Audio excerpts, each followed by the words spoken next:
Hola chicos, ¿cómo están? ¿Se Hola, escucha? doctor. ¿Cómo le va? ¿Se escucha bien? Bueno, buenísimo.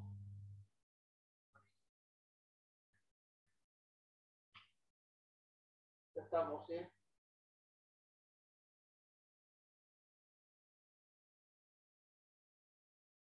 Bueno, arrancamos segundo cuatrimestre, segunda parte. Eh, Vamos a empezar a hablar de la bolilla 7, ¿sí? Clasificación de procesos. Yo les pediría, si pueden, que tengan a mano un código de procedimientos, así vamos siguiendo los artículos a medida que vamos avanzando. Bueno, en principio, ¿se acuerdan que habíamos hablado de distintos tipos de pretensiones en su momento? Y habíamos dicho que la pretensión era el objeto del proceso. Estos distintos tipos de pretensiones se relacionan directamente con la clasificación de los procesos que vamos a hacer. Entonces, vamos a encontrar procesos de conocimiento. ¿Mm? Estos procesos de conocimiento son también denominados o llamados procesos plenarios. ¿Por qué? En ellos, en este tipo de procesos, se agota la cuestión planteada o sometida a la decisión judicial. ¿Mm? Y culminan con una sentencia que dicta el juez, que oportunamente pasará en autoridad de cosa juzgada material. Entonces, este tipo de procesos plenarios podríamos decir que son aquellos que tienen por objeto una pretensión tendiente a que el órgano judicial, es decir, el juez interviniente, dilucide y declare el contenido y alcance de una situación jurídica existente entre las partes, sobre hechos que ambas partes, que las dos partes plantean, que eventualmente puedan ser hechos o cuestiones discutidas, y que se agote mediante la aplicación del derecho en una sentencia que dictará ese juez. Entonces, ¿qué es lo que vamos a tener acá? Un tipo de procesos donde el contradictorio, el principio del contradictorio, el principio de la discusión, resulta o va a resultar ilimitada. Es decir, el pretensor, el actor, el demandante, va a plantear una cuestión sobre hechos que él considera que no le han sido satisfechos, sobre cuestiones que no le han sido satisfechas, para que el demandado responda sobre esos hechos planteados, sobre esas cuestiones planteadas, y para que el juez determine el alcance de esa situación jurídica existente mediante el dictado de una sentencia. Entonces, vamos a decir que en este tipo de procesos, o que este tipo de procesos versan sobre un derecho discutido. ¿No? Es decir, las partes no están de acuerdo. ¿Bien? Como efecto inmediato, producen la posibilidad de que el sujeto pasivo, el demandado, ¿sí?, contradiga la pretensión interpuesta o la pretensión invocada por el actor mediante el planteo de cuestiones ilimitadas. Es decir, no tiene límite para contestar, para plantear cuestiones al contestar la demanda. Esto es lo que se denomina principio del contradictorio no limitado. Entonces, primera característica, versan sobre un derecho discutido. ¿Sí? Segunda característica, el contradictorio es no limitado o ilimitado. Tercera característica, la cuestión planteada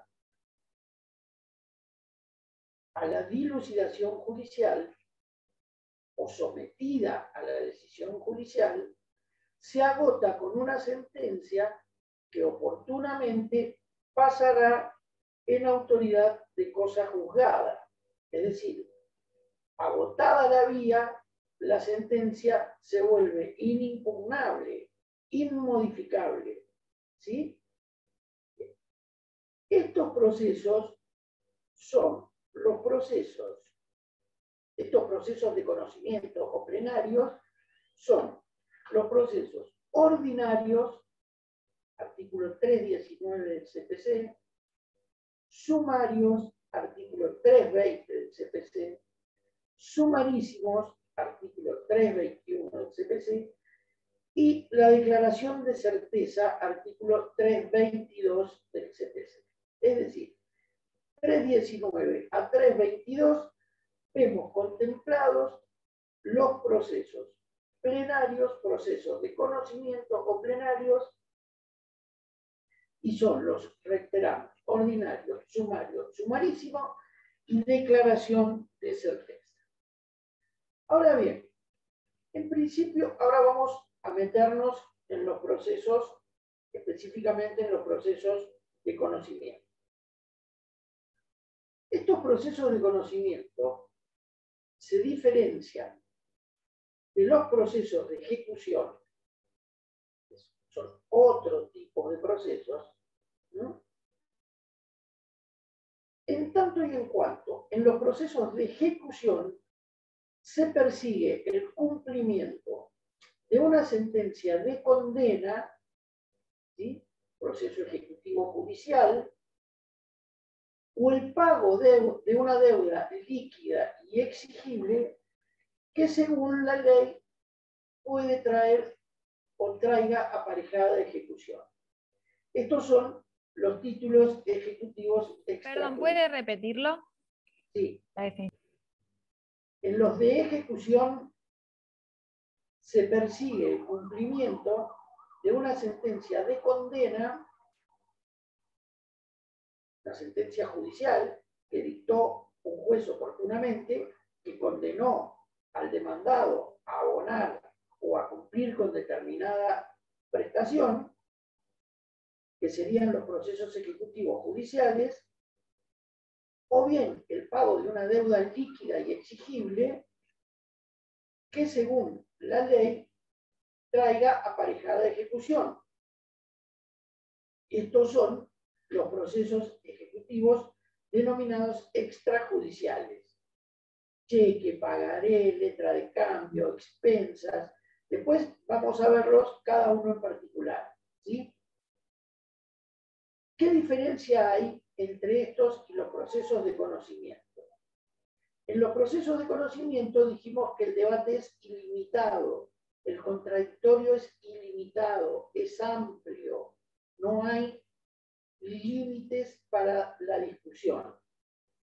En los procesos de ejecución, el debate es limitado, ¿sí?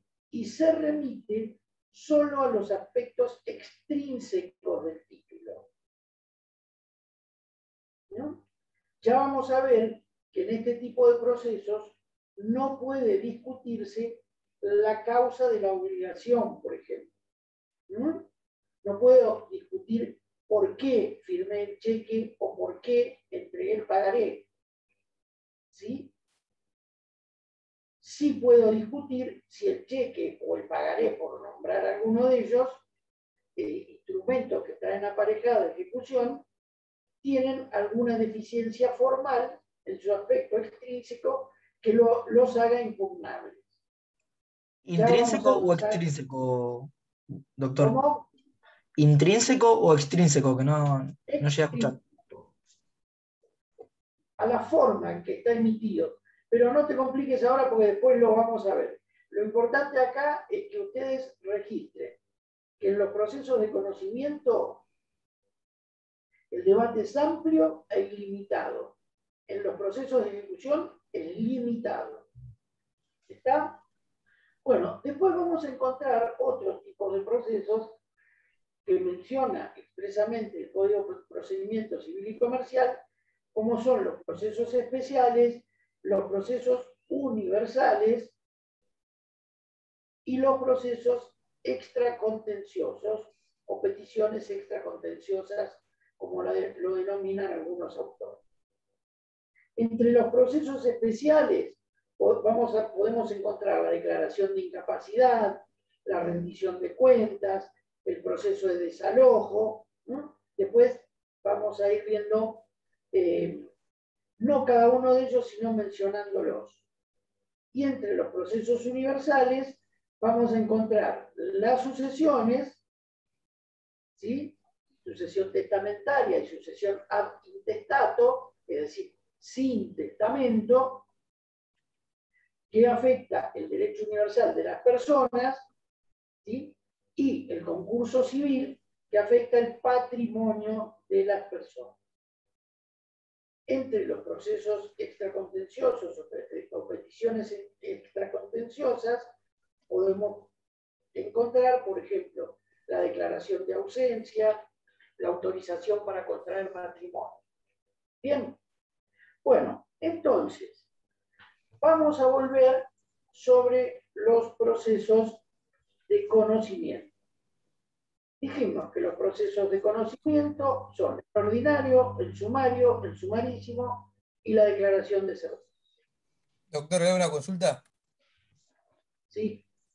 Cuando mencionó el proceso de ejecución, usted nombró según como ejecutivo y ejecutorio, no quiero decir cualquier pavada, que uno era, digamos, cuando se hacía cumplir una sentencia judicial y después el otro proceso era cuando se debería cumplir con un título, como me dijo. Ejecutivo extrajudicial. Pero ese es como un subgrupo, o sea, entonces, ¿cómo lo llamamos? Dentro de los procesos de ejecución tenemos los ejecutivos y el otro. Ya vamos a ver, ya vamos a llegar ahí. El Código de Procedimiento Civil dice proceso de ejecución de sentencia, y después dice procesos ejecutivos. ¿Sí? Son procesos ejecutivos ambos. Unos son ejecutivos judiciales, la sentencia, y otros son ejecutivos extrajudiciales, los que la ley dota específicamente de ejecutoriedad. Por ejemplo, Gracias. además del cheque, el pagaré, la ejecución de expensas, por ejemplo. ¿Sí? La ley los dota de ejecutoriedad. Presume que son válidos y ciertos. Pero ya vamos a llegar a los procesos ejecutivos. Por eso te decía, lo importante en esta primera etapa es que distingamos que en los procesos de conocimiento, el contradictorio no tiene límites. Podés discutir lo que quieras, porque esto te va a servir para después. Y en los ejecutivos podés discutir en solamente los aspectos extrínsecos, ¿sí? Es limitado. No podés discutir la causa de la obligación. Ya lo vamos a ver. Pero esto es para que se vayan metiendo. Bien, volvemos entonces. Dijimos que los procesos de conocimiento, ordinario, sumario, sumarísimo y declaración de certeza. 319 a 322 del Código Procesal Civil. Dijimos que son los que tienen por objeto una pretensión tendiente a que el órgano judicial dilucide y declare el contenido y el alcance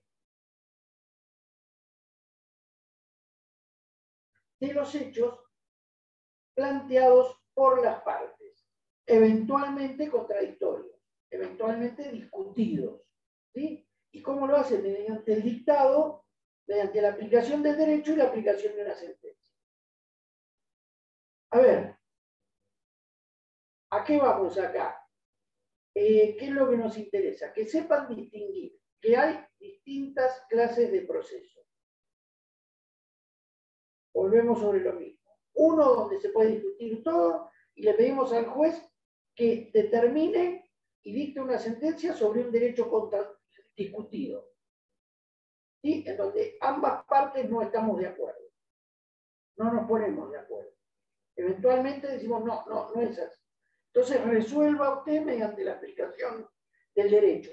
Recuerden siempre que esta sentencia va a ser ley para las partes, ¿sí? Que las partes no van a poder apartarse del dictado de esa sentencia. Bien, ¿cuáles son los caracteres, dijimos, de estos procesos de conocimiento? Primero, versan o entienden sobre un derecho discutido. No estamos de acuerdo. ¿Sí?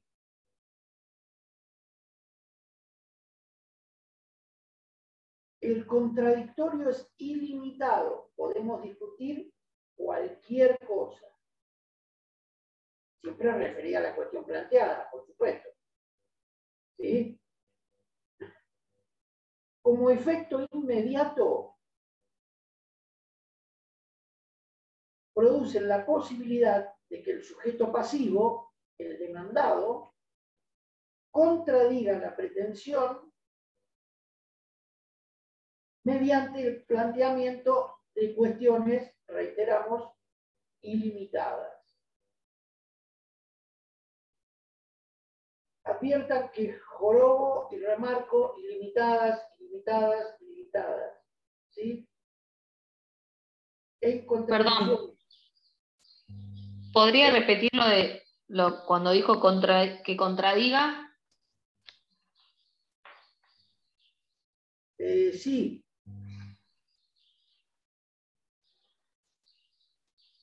Que contradiga la pretensión mediante el planteamiento de cuestiones ilimitadas. A ver, ya lo vamos a ver un poquito más adelante. ¿Qué es esto? Que cuando vos contestás la demanda,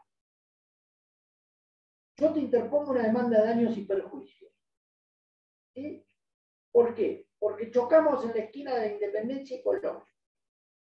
¿Sí? Vos podés discutir todo, podés plantear que yo venía hablando, que no me chocaste, que no eras vos la que manejaba, que no era el auto que yo digo que era, que el otro auto tampoco era el que el semáforo no estaba en luz roja, que el valor del auto no es el valor que vos decís, que vos ibas hablando por celular, que no miraste porque cruzaba un peatón, que se cruzó. Podés discutir todo. El monto del reclamo, los daños que decís que te ocasioné, el monto de los daños que decís que te ocasioné, las lesiones físicas si es que las hubo, los daños materiales si es que los hubo. Todo podés discutir. Todo, todo. Que yo sea el titular del vehículo.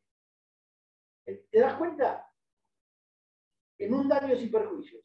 En un laboral, podés discutir que no era el sueldo que yo cobraba, que no eran las horas que yo trabajaba, que no era mi categoría profesional, que no trabajaba, que vos no sos la titular de la empresa, que podés discutir todo, sea verdad o no sea verdad.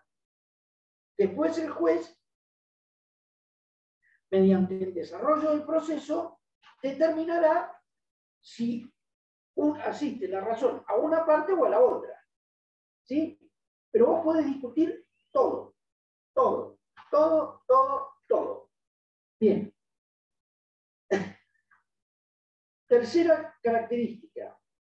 Se agota la cuestión que sometemos a la decisión judicial con una sentencia que pasa en autoridad de cosa juzgada material.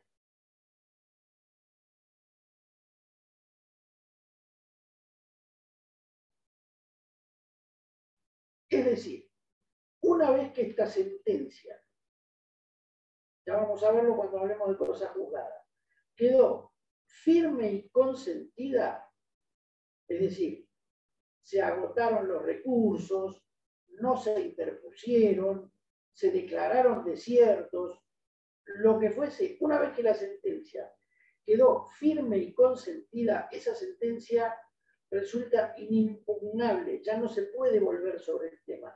Está agotada la cuestión, no podemos volver a plantearla. Y ya vamos a ver que esto da lugar a una defensa que es la del planteamiento mediante la vía de excepción, que es la de la excepción de cosa juzgada. ¿No? Es decir, si nos vuelven a plantear la cuestión sometida a la decisión judicial y esa decisión judicial pasó en autoridad de cosa juzgada, oportunamente podremos plantear la excepción prevista por el 345. ¿Está? Bien.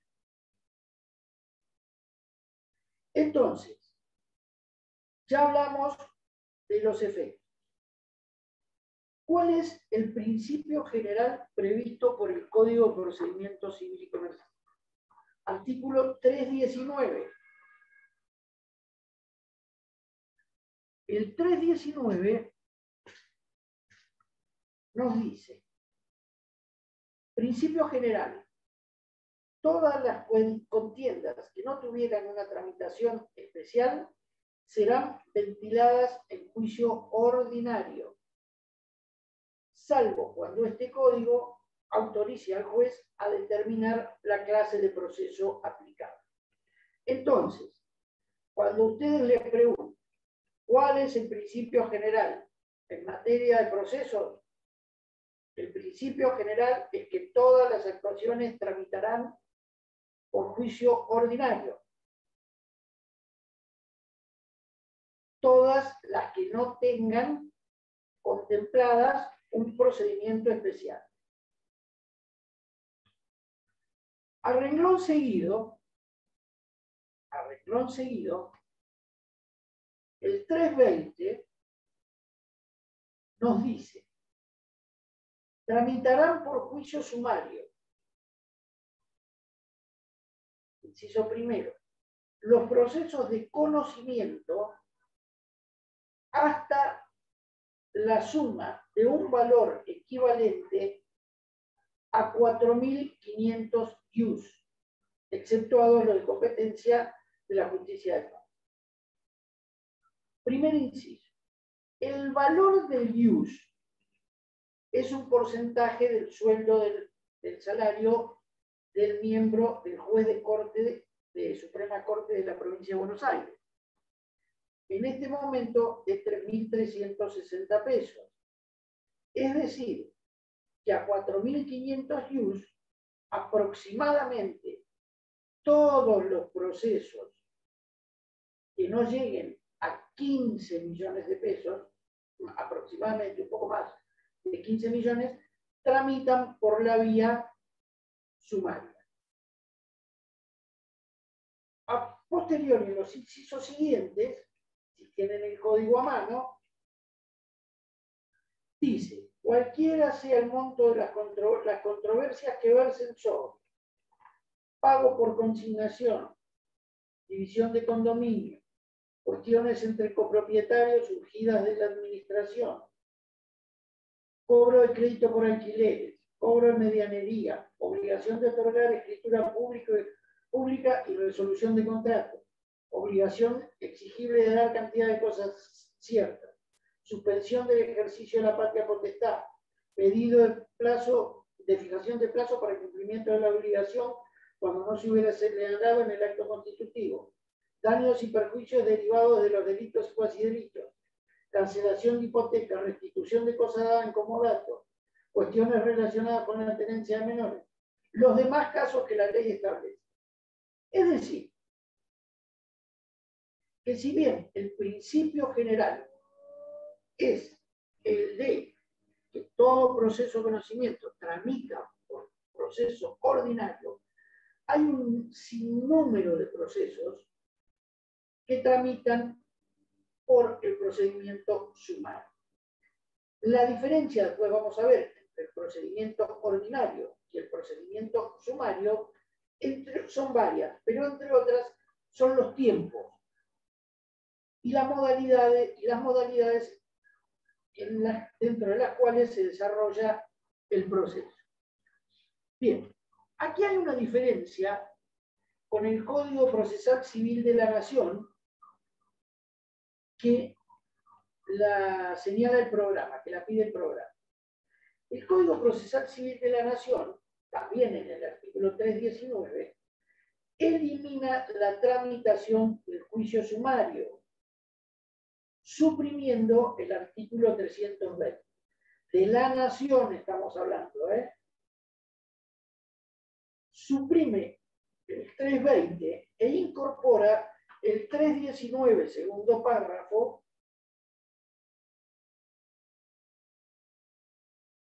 ¿qué dice? Profe, no se escucha, creo que se tilda. ¿Cómo? ¿Alguien hizo alguna pregunta? No. Bueno, sigo entonces. Cualquier cosa.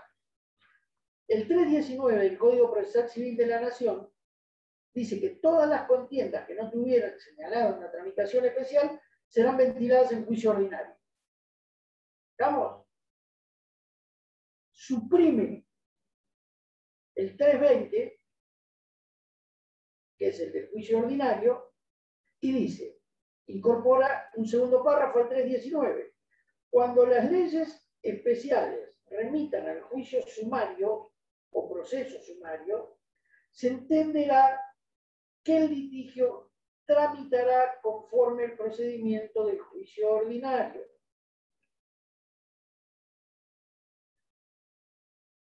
Esa es la diferencia entre el Código Procesal Civil de la provincia y el de la Nación.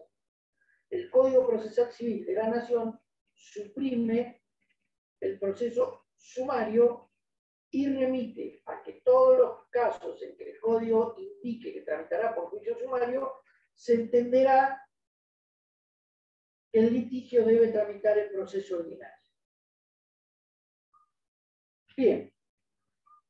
Doctor, le hago una consulta, perdón que le interrumpa. Lo que pasa es que no llego quizás a comprender que el principio general dice que todas las contiendas judiciales que no tuvieran señalado una tramitación especial serán ventiladas por juicio ordinario. Pero después debajo dice que todos los procesos de conocimiento, hasta la suma equivalente de 4.500, serán tramitados por el juicio sumario. Pero entonces, los de arriba que no tengan una tramitación especial y que sean menor a ese importe, no deberían ser... Sumario, van a sumario. Bien.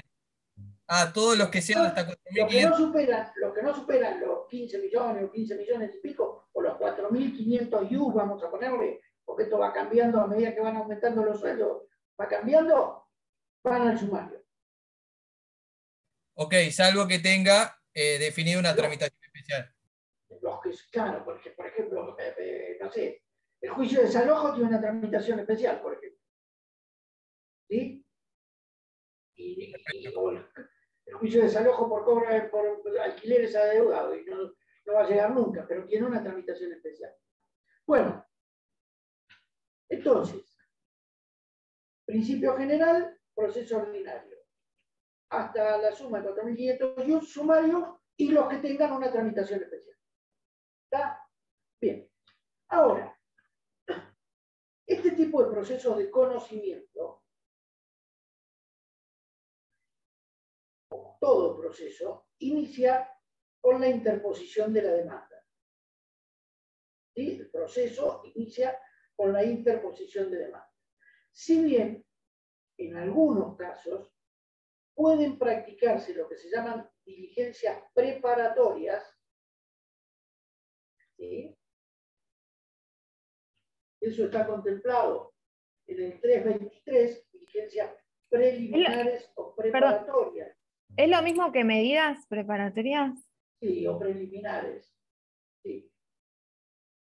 El 323 y siguientes del Código Procesal Civil. Y también la salvedad de que, conforme la 13951, la ley de mediación, excepto los procesos contemplados en el artículo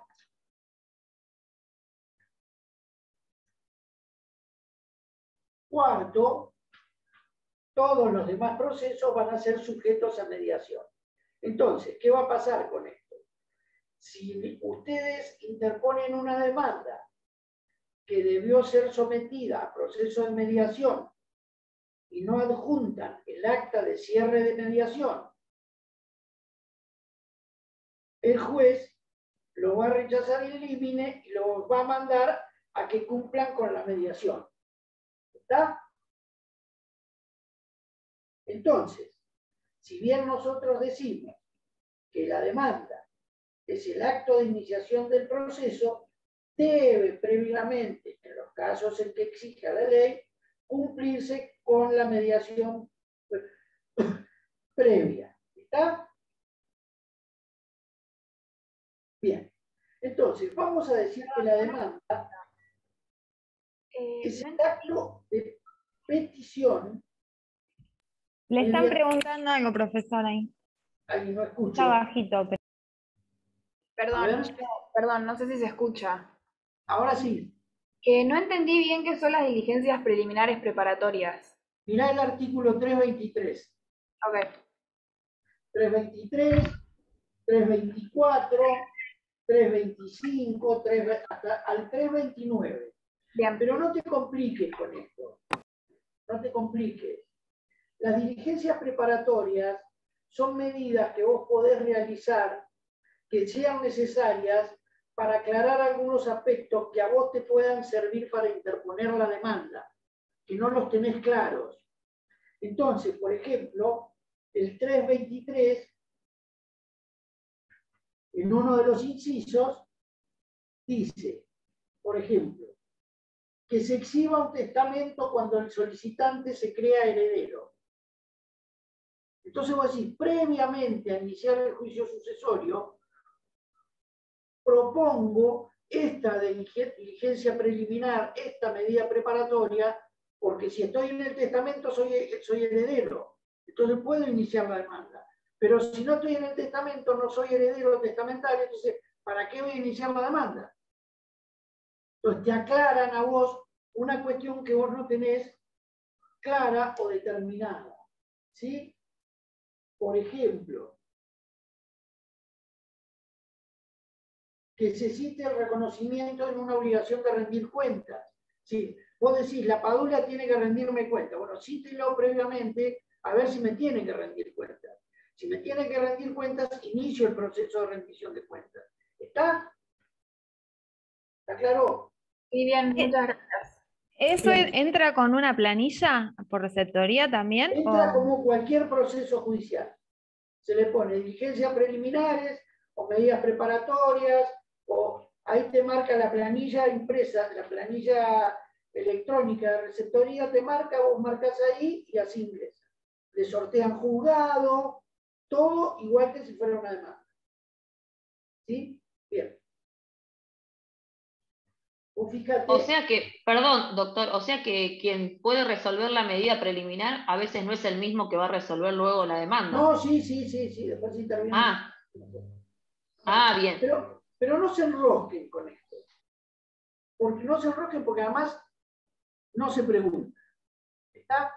Ya van a tener tiempo cuando se metan en los procesales que los van a volver locos con estas cosas. Esto es para que ustedes sepan que, digamos, el inicio del proceso es con la interposición de la demanda. ¿Sí? Bien. La demanda es el acto de petición mediante el cual se ejercita la acción. ¿Se acuerdan cuando hablamos de acción? Que decíamos el poder de acudir al órgano jurisdiccional. Bueno, bien. A través de la demanda se ejercita la acción. Y esa demanda debe contener la pretensión, que ya ahora lo vamos a ver. Entonces, ejercitamos a través de la demanda, ponemos en movimiento el proceso, ejercitamos la acción y debemos invocar la pretensión. ¿Sí? Bien. Este tipo de procedimientos, de procesos de conocimiento, tiene 3 etapas. Esto sí te pregunta el examen. La primera etapa es la introductoria, introductiva o postulatoria según Arasi. Introductoria para Morelos o Saberes 11, introductiva, postulatoria es lo mismo, introductoria, introductiva o postulatoria. Esta etapa introductiva o postulatoria comienza con la interposición de la demanda.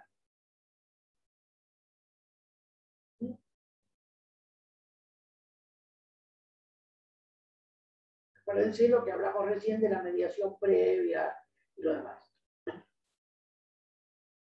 Continúa con la notificación de la demanda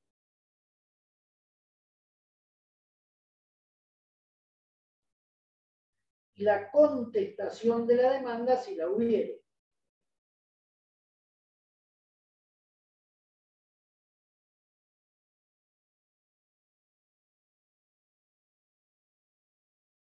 Ahora vamos a ver cuáles son las posibilidades que existen cuando uno contesta demanda. Entonces, la postulatoria inicia con la introducción o interposición de la demanda y culmina con la contestación de la demanda. A renglón seguido comienza la etapa probatoria.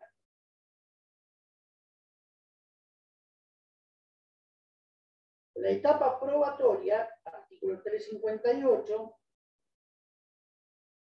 inicia o comienza con el auto de apertura a prueba siempre y cuando existiesen hechos conducentes o controvertidos. Chicos, para que vayan metiéndose en el léxico jurídico, cuando decimos autos, podemos referirnos al expediente, ¿sí?, en autos caratulados, fulano contra mengano, pero también nos referimos a los despachos o a las resoluciones que dicta el juez. ¿Sí? No lo anoten esto. Esto es para que ustedes se vayan metiendo en el léxico jurídico, en el lenguaje jurídico. ¿Sí? Auto de apertura a prueba, autos para sentencia. ¿Sí? Bien, resolución. ¿Sí? Profe, ¿puede repetir? Comienza con el auto de apertura a prueba siempre y cuando existan hechos conducentes, pertinentes, que hagan al resultado de la cuestión planteada. Esos son hechos conducentes. O controvertidos, que sean discutidos, que las partes no estén de acuerdo en los hechos. ¿Sí? Chocó porque pasó el semáforo en rojo. No pasé el semáforo en rojo. Doctor, ¿esto siempre es en el proceso ordinario o en el sumarísimo también? En el proceso de conocimiento, en todos los procesos de conocimiento. Pasa que le hago una consulta. En el sumarísimo los plazos son más breves, en el sumario son más breves y en el sumarísimo son más breves. Yo a lo que voy, justamente, la parte de prueba en el sumario o el sumarísimo, ¿no se hace en la contestación de la demanda de parte del demandado? Vamos por parte, dijo Jack el Destripador. Esto es así. Estamos hablando del principio general en los procesos de conocimiento. Después vamos a ver en cada uno de los procesos cuándo debe realizarse o debe practicarse cada diligencia preliminar. ¿Sí? ¿Y cómo? ¿Cuándo y cómo? Esto es un principio general. Las partes del proceso, las etapas del proceso, son en los procesos de conocimiento las mismas.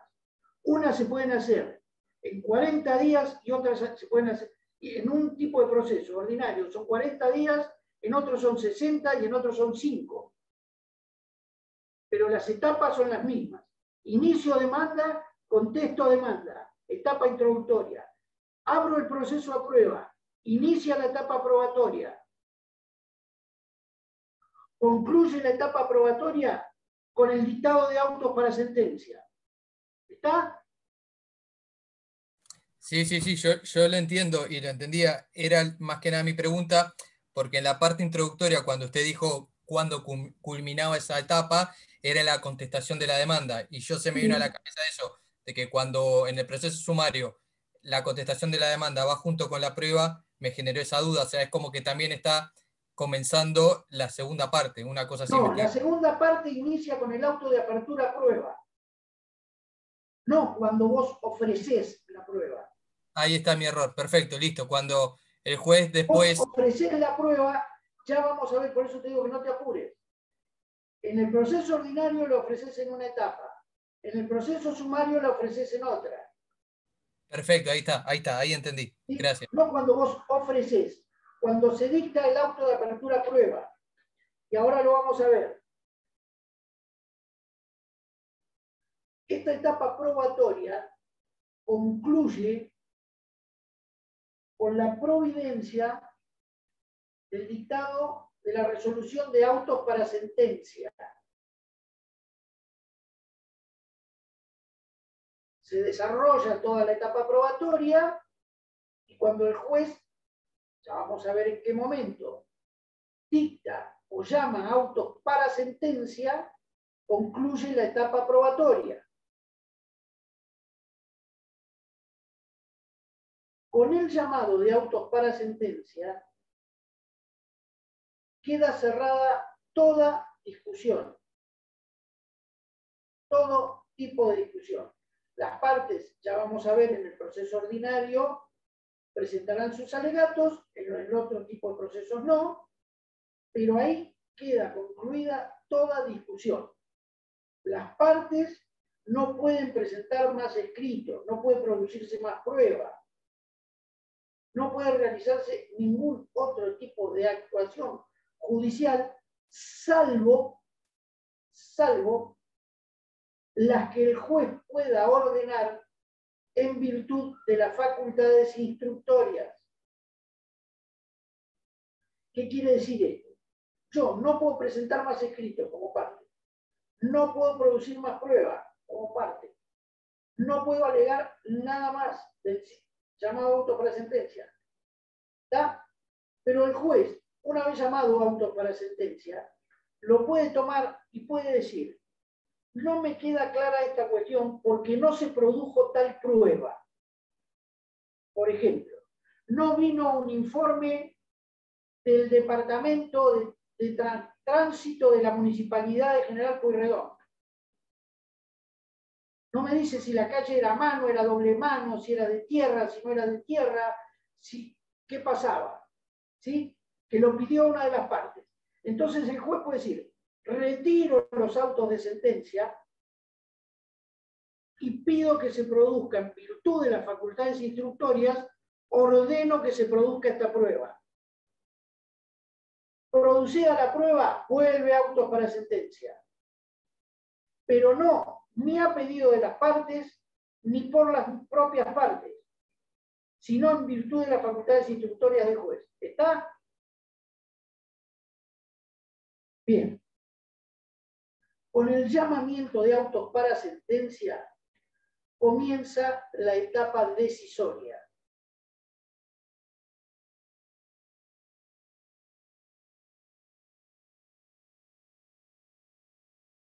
Etapa en la cual el juez deberá dictar sentencia dentro de los plazos previstos por la ley. Ya vamos a ver que son distintos en cada tipo de proceso. Bien.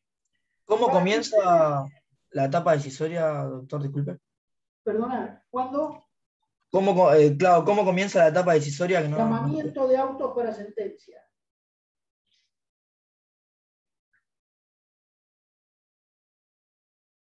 Para que ustedes se den una idea y por ahí te aclare un poco más, Adrián, la cuestión. Iniciación de demanda. Vamos a suponer que estemos en un proceso sumario, ¿sí? Que es de los más comunes. Iniciación de demanda. Ya vamos a ver que en el proceso sumario con la demanda tenemos que ofrecer toda la prueba. Contestación de demanda. Tenemos que ofrecer toda la prueba. ¿Sí? Estamos hablando de un sumario. Concluye con el auto de apertura a prueba la etapa introductoria e inicia la etapa probatoria. Por ejemplo, un auto de apertura a prueba dice: atento el estado de autos, lo dispuesto por los artículos tales y tales, surgiendo la existencia de hechos controvertidos, ábrase la presente causa a prueba por el plazo de 60 días. ¿Sí? Auto de apertura a prueba.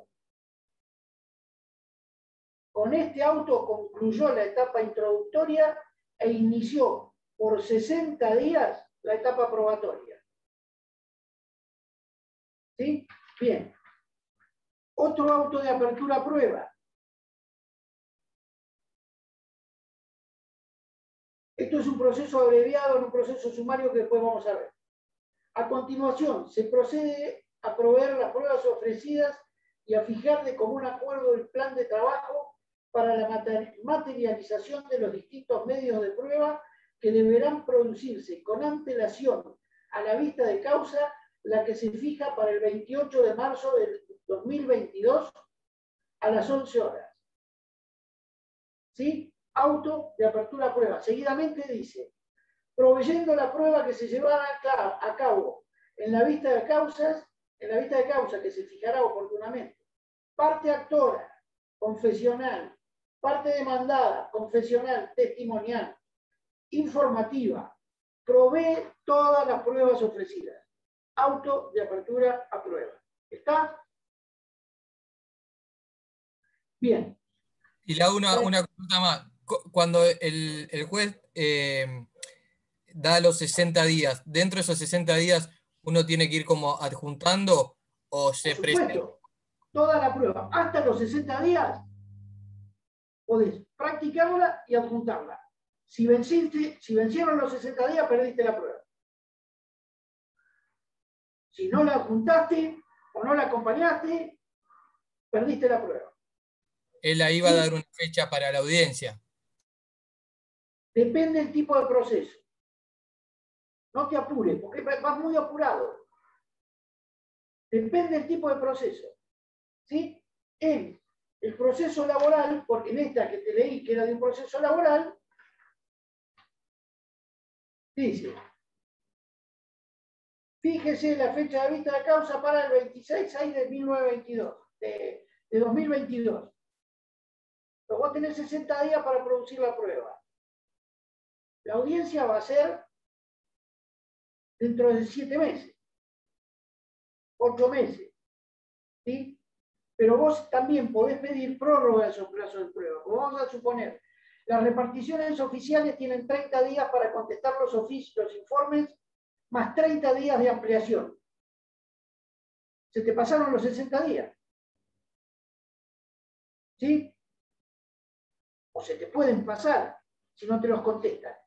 Entonces, vos dentro de esos 60 días decís: señor juez, amplíeme el plazo de prueba porque la municipalidad no me contestó. Le mandé un oficio, 30 días, no me lo contestó. Le volví a mandar el reiteratorio, 30 días, no me lo contestó. Se me venció el plazo. Pero no por culpa mía. ¿Sí?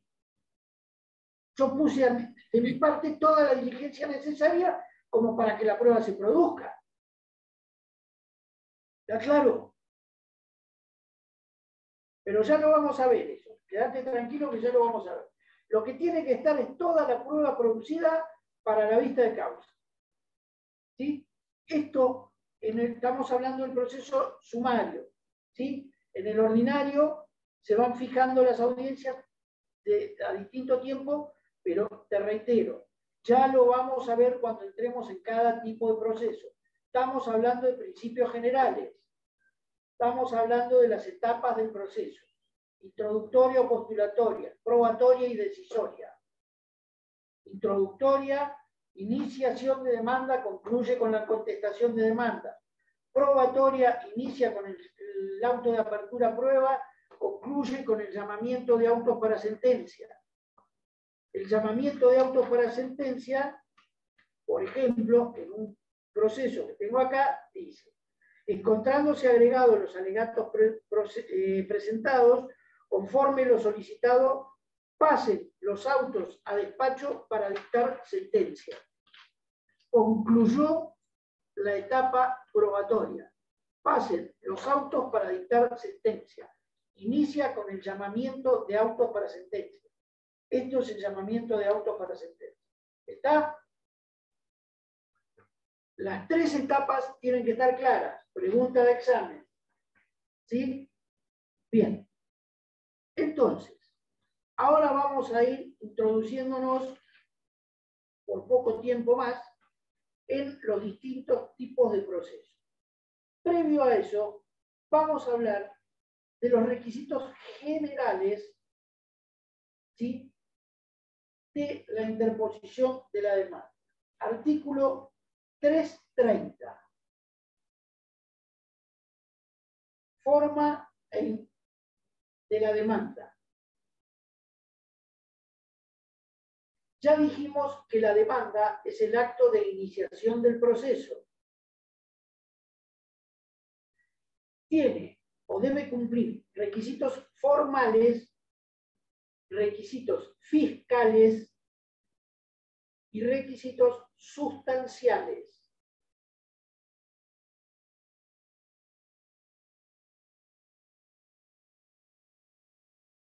Los requisitos formales, entre otros,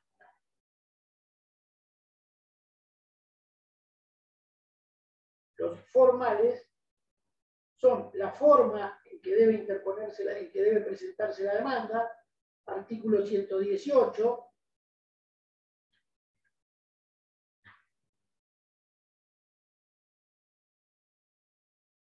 para la redacción de los ¿Puedo repetir escritos. el artículo? ¿Cómo? No te escuché. 118, el artículo. 118, 115, 116, 117, 118, 119, ¿sí? Pero, por ejemplo, para que ustedes se den una idea, 115, idioma.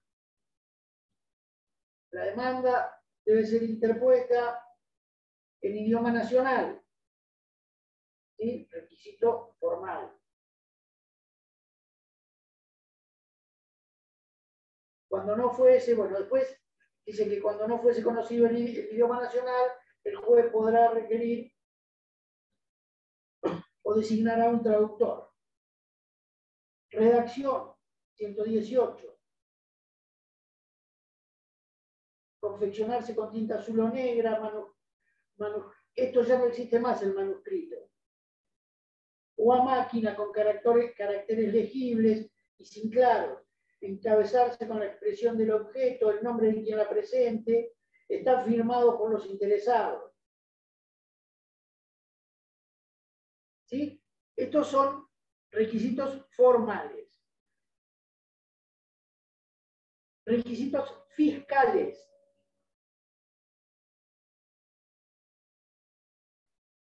En los casos en que resulte necesario o que resulte exigible, debe ser abonada la tasa de justicia. En todos los casos, en la provincia de Buenos Aires, debe acompañarse un bono de ley 8.480, que es un derecho de juicio que tenemos que pagar todos los abogados. Acompañarse lo que se llama un bono ius o anticipo previsional, que es un adelanto de los aportes previsionales que tenemos que hacer los abogados. Debe adjuntarse una copia del DNI del actor. Entonces, estos son requisitos formales, fiscales, y después entramos a los requisitos sustanciales, que son los previstos en el 330. El 330 nos dice forma de la demanda. La demanda deberá ser deducida por escrito y contendrá, inciso primero, el nombre y el domicilio del demandante. Inciso segundo, nombre y domicilio del demandado. Tercero, la cosa demandada designándola con toda exactitud. Cuarto, los hechos en que se funde explicados claramente. Quinto, el derecho expuesto sucintamente, evitando repeticiones innecesarias. Sexto, la petición en términos claros y positivos. Y además agrega, la demanda deberá precisar el monto reclamado, salvo cuando al actor no le fuere posible determinarlo al promoverla por las circunstancias del caso o porque la estimación dependiera de elementos aún no definitivamente fijados y la promoción de la demanda fuera imprescindible para evitar la prescripción de la acción. Bien, entonces, tenemos que además de estos requisitos formales, requisitos fiscales, tenemos estos requisitos sustanciales que hacen a la forma de la presentación de la demanda.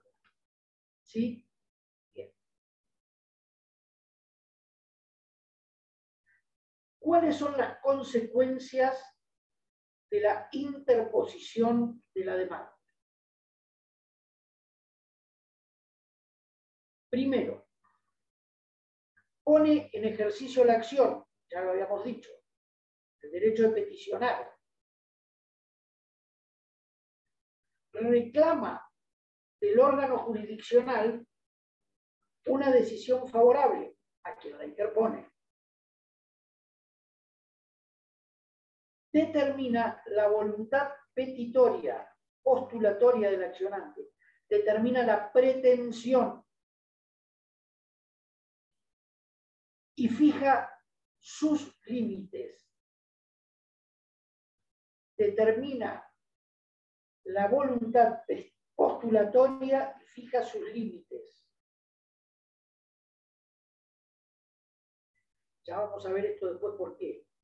Doctor, la segunda consecuencia, disculpe, la segunda consecuencia era la primera, poner en ejercicio la acción, la segunda que no la llega a copiar. Reclama del órgano jurisdiccional una decisión favorable. Dale, gracias. ¿La tercera la copiaste? Sí. Yo no llegué, profe, ¿las puede volver a repetir? Sí, determina la voluntad postulatoria del accionante. Es decir, determina la pretensión, fija la pretensión, el objeto de la demanda. El objeto.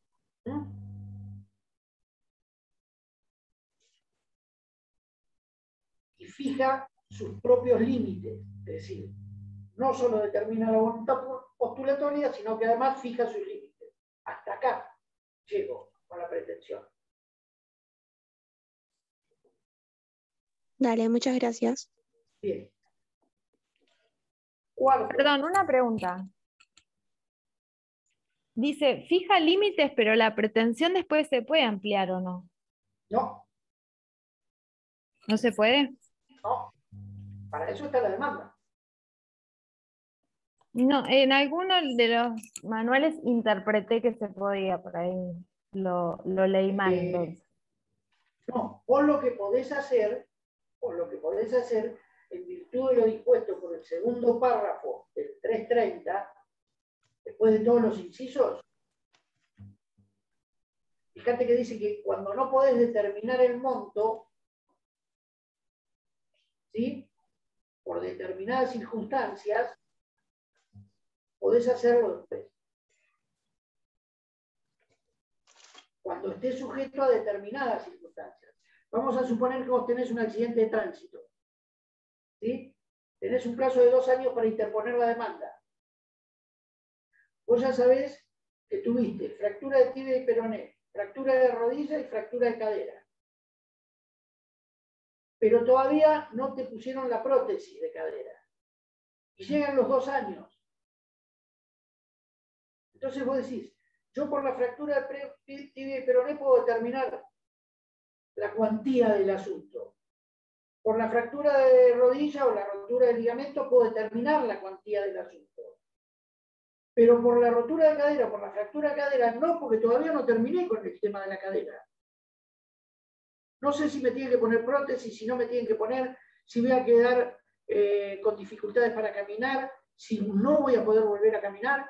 Entonces, sujeto a eso, yo digo, hasta acá es tanto. Bueno, se produjo esto, porque me prescribe la demanda. No puedo esperar 5 años, porque si no me quedé sin demanda.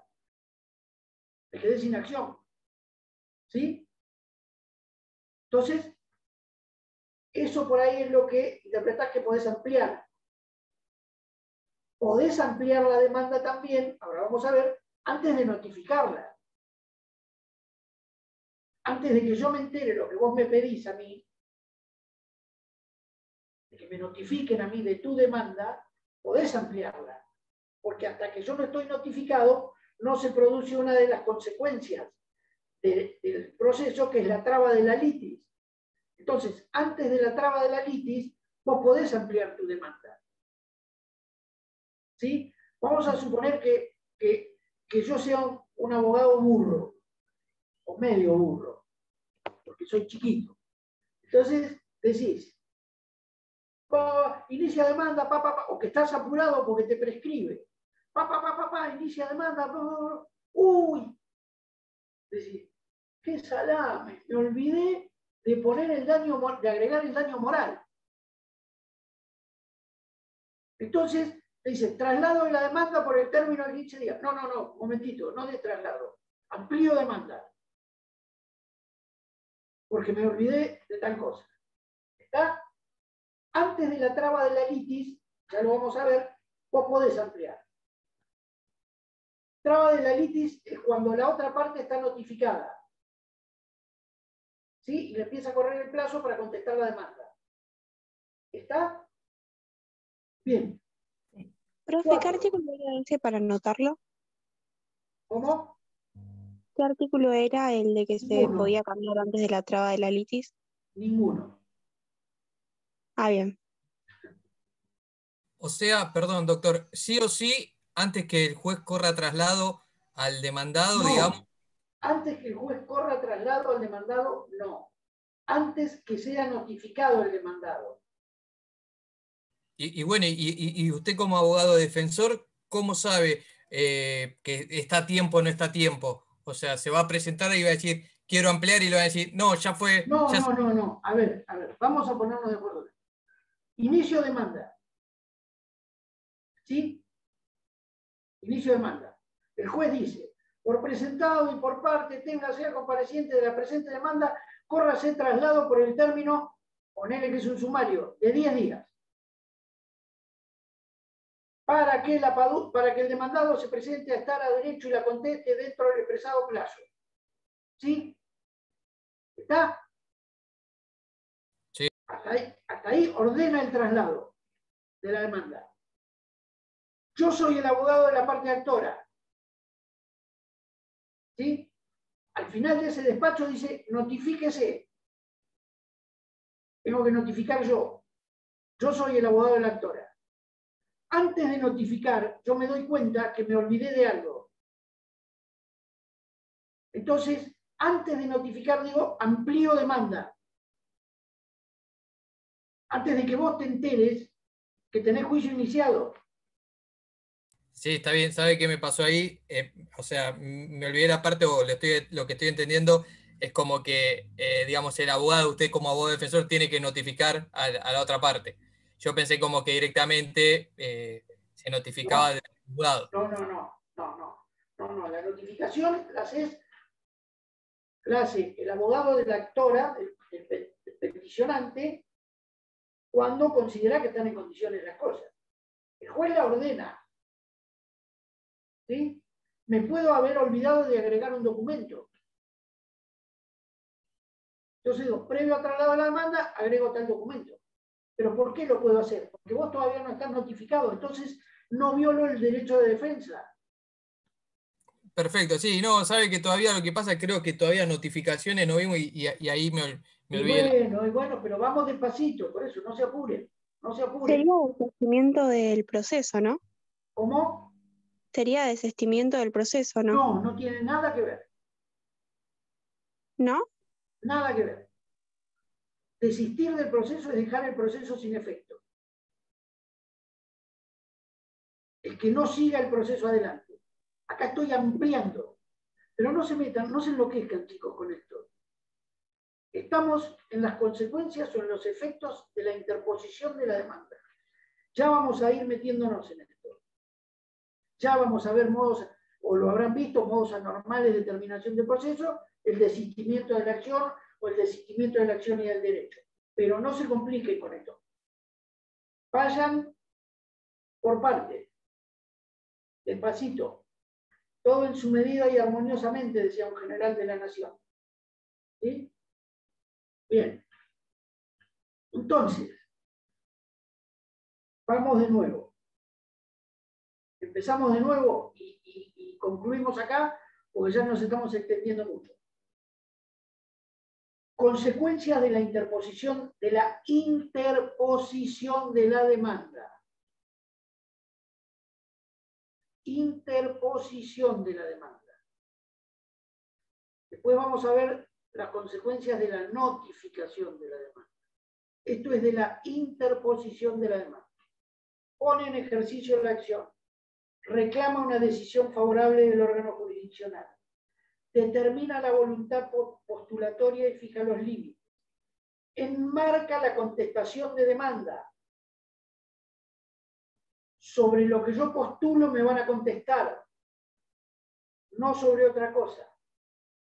Compone la relación procesal junto con la contestación.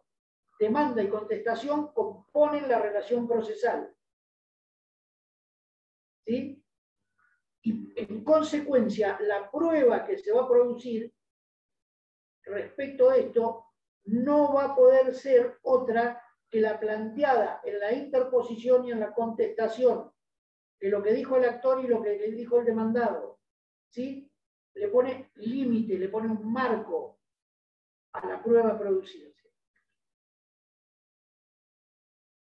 Y la sentencia de mérito que se dicte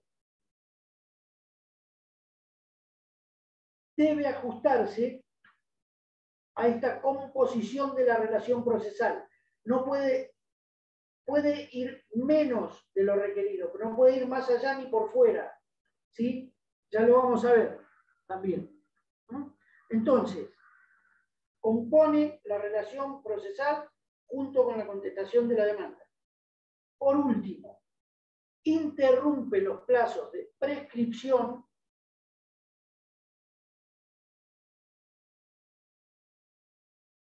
y algunos plazos y los plazos de caducidad previstos por alguna norma específica.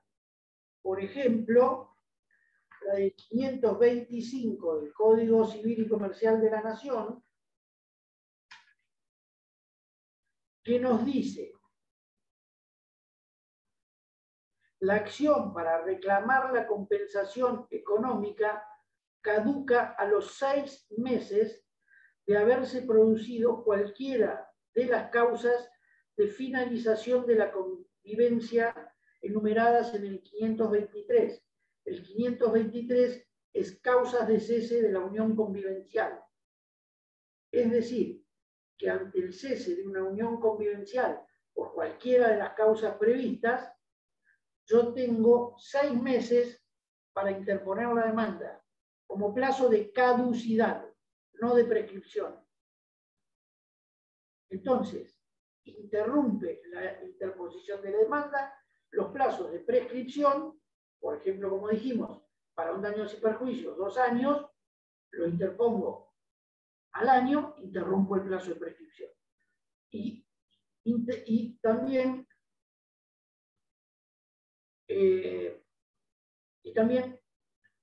corto o produzco la interrupción de estos plazos de caducidad previstos por alguna norma específica.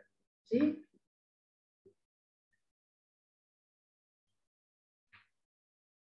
Bien, ustedes saben que si yo interpongo la demanda después de los, por ejemplo, la que estamos hablando, después de los 2 años, ahora vamos a ver, después vamos a ver, se puede interponer lo que se llama la excepción de prescripción. ¿Por qué? Porque la acción no se inició o no se promovió dentro del plazo previsto por la ley, 2 años.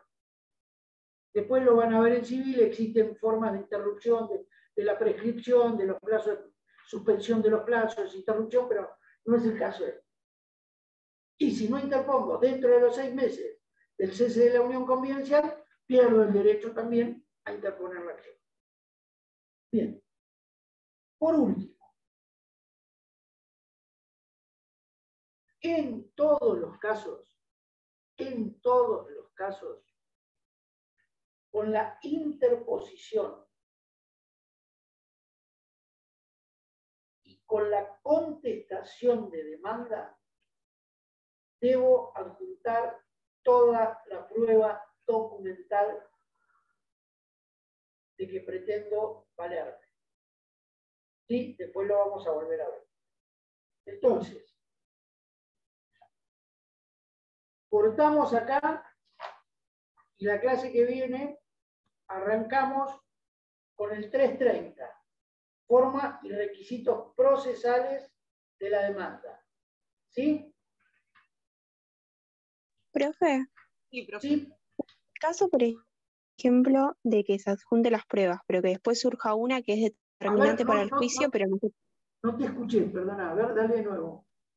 En el caso, por ejemplo, cuando se hace la contestación a la demanda, ¿no? Se adjuntan las pruebas, pero ya casi terminando el proceso, todavía sigue la presentación de pruebas, aparece una nueva, que es determinante para que el juez, por ejemplo, decida a su favor. ¿Se puede presentar? Ahí después, a ver, depende que sea un hecho nuevo, ¿sí? No tiene que haber sido, resumiéndotelo muy breve, no debes haberla conocido con antelación, ¿sí? Entonces lo podés denunciar como hecho nuevo. Entonces decir, mire, yo este hecho no lo conocía, o se produjo después de la interposición y de la contestación de la demanda, el hecho. ¿Sí?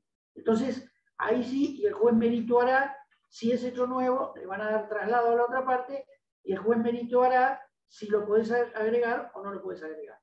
Pero, chicos, lo que me estás preguntando es de procesal 2. Es decir, hechos nuevos, nuevos hechos. No es de elementos. Entonces, no se enloquezcan.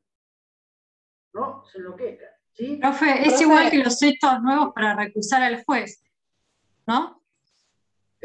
¿Cómo para recusar al juez? El juez lo tenés que recusar en la primera presentación. Claro, pero si hubiera un hecho nuevo después, bueno, sí. no lo conocía, digo, Si sería vos el vas a mismo, una audiencia el mismo y el caso, juez te ¿no? dice, si yo voy a una audiencia como abogado y el juez, o vos me acompañás a mí a una audiencia como abogado y el juez me recibe diciendo, ¿qué hace con este pedazo de estúpido?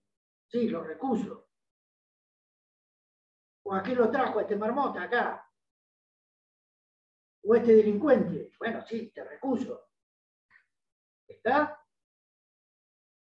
Pero profe, ¿podrías repetir la última consecuencia que no llegué a notar? Que era lo de en todos los casos con la interposición de demanda. Esperá que me fijo a ver cuál era la última. Se adjunta toda la prueba documental que se quiere valer. No, pero eso no es una consecuencia, ¿eh? Eso es una disposición procesal. Listo. Ok, pues lo tenía anotado como consecuencia, gracias. No, el 332, si no me equivoco. Profe, ¿cuál sería la última entonces? Sí, la última 332. El 332, María. El de la prueba documental. Listo, gracias. ¿Cuál sería la última que me preguntaron ahí? La última consecuencia sería la interrupción de la prescripción y la caducidad. La interrupción de la prescripción y de los plazos de caducidad. Si bien acá, bueno, no los voy a embarullar, porque después van a ver más adelante que los plazos de caducidad, algunos plazos de caducidad no se interrumpen ni se suspenden, pero no se vuelven locos. En principio, vos tenés que interponer la demanda dentro de los plazos que te dice la ley. ¿Sí? Entonces, ese plazo Profe, no corre más. Se corta ahí. profe, ¿le puedo hacer una pregunta? Sí, señora. Entonces, con la contestación de la demanda se traba la litis Con la contestación de la demanda se traba la litis. y se inicia la etapa probatoria con la apertura a prueba. Y se inicia la etapa probatoria con la apertura a prueba. Que concluye con el llamamiento de auto para dictar sentencia. ¿Listo? Mi pregunta también es sobre eso. Cuando se traba la litis, en ese caso, ¿no se puede adjuntar nada más? Suponete que se haya olvidado de poner el daño moral. Y, No, bueno, no, se notifica a trabada la la otra litis, parte. no. Trabada la litis, no. Bien, o sea, ya no se puede volver Se atrás. jodió, se olvidó, se jodió. Por eso yo había pensado en el desistimiento del proceso, porque puede ser que pida desistir del proceso, que la otra Sí, parte lo pero ya vas acepte a y ver después volver a iniciarlo. bueno, no sé si lo ven con Tamone, modos anormales de terminación del proceso. Con Lascano. Con Lascano, bueno. Es más jodido Lascano que Tamone ahora. Se ha puesto viejo y se ha puesto jodido Lascano. No se lo digan, a pesar de que quede grabado, no se lo digan. No, vos vas a ver que trabada la litis, precisás el consentimiento del demandado para desistir de determinadas de la acción y del proceso. ¿Sí? Perfecto. Porque si te olvidaste, yo demandado te voy a decir, no, no te presto el consentimiento. ¿Está? ¿Y con la reconvención qué pasa? Ya vamos a ver, todavía no llegamos a la contestación de demanda.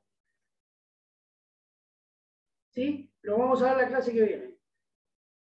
¿Estamos? Estamos. Profe, yo tengo una consulta que me conecté tarde a la clase y quería saber sobre su trabajo práctico. No sé si lo dijo. Sobre el trabajo práctico que les di la otra vez. Sí, si hay que entregarlo. Yo me conecté justo un cachito tarde. Supongo que ya lo habrán entregado todo a esta altura. No, lo que pasa es que dijeron que después del examen usted iba a dar la fecha. ¿Ah, sí? Sí, Ya prescribió. Bueno. ¿Lo hicieron? Sí. A ver. Bueno, si lo hicieron, ¿quién dijo? ¿Josefina que prescribió? Sí. Josefina, ¿vos dijiste que prescribió? No, lo dije en chiste. Bueno, entonces, prescribió para todos menos para Josefina. No, bueno, si lo hicieron, nada, está bien. Es para ustedes. Si lo hicieron, es para ustedes. Y si no lo hicieron, léanlo y véanlo porque les va a servir. ¿Está? Perfecto, gracias. Lo que mejor dije en el día, ¿no? Lo más interesante del día. Bueno, chicos, nos vemos la clase que viene. Muchas gracias, doctor. Buena semana. Gracias, hasta luego. Gracias, profe.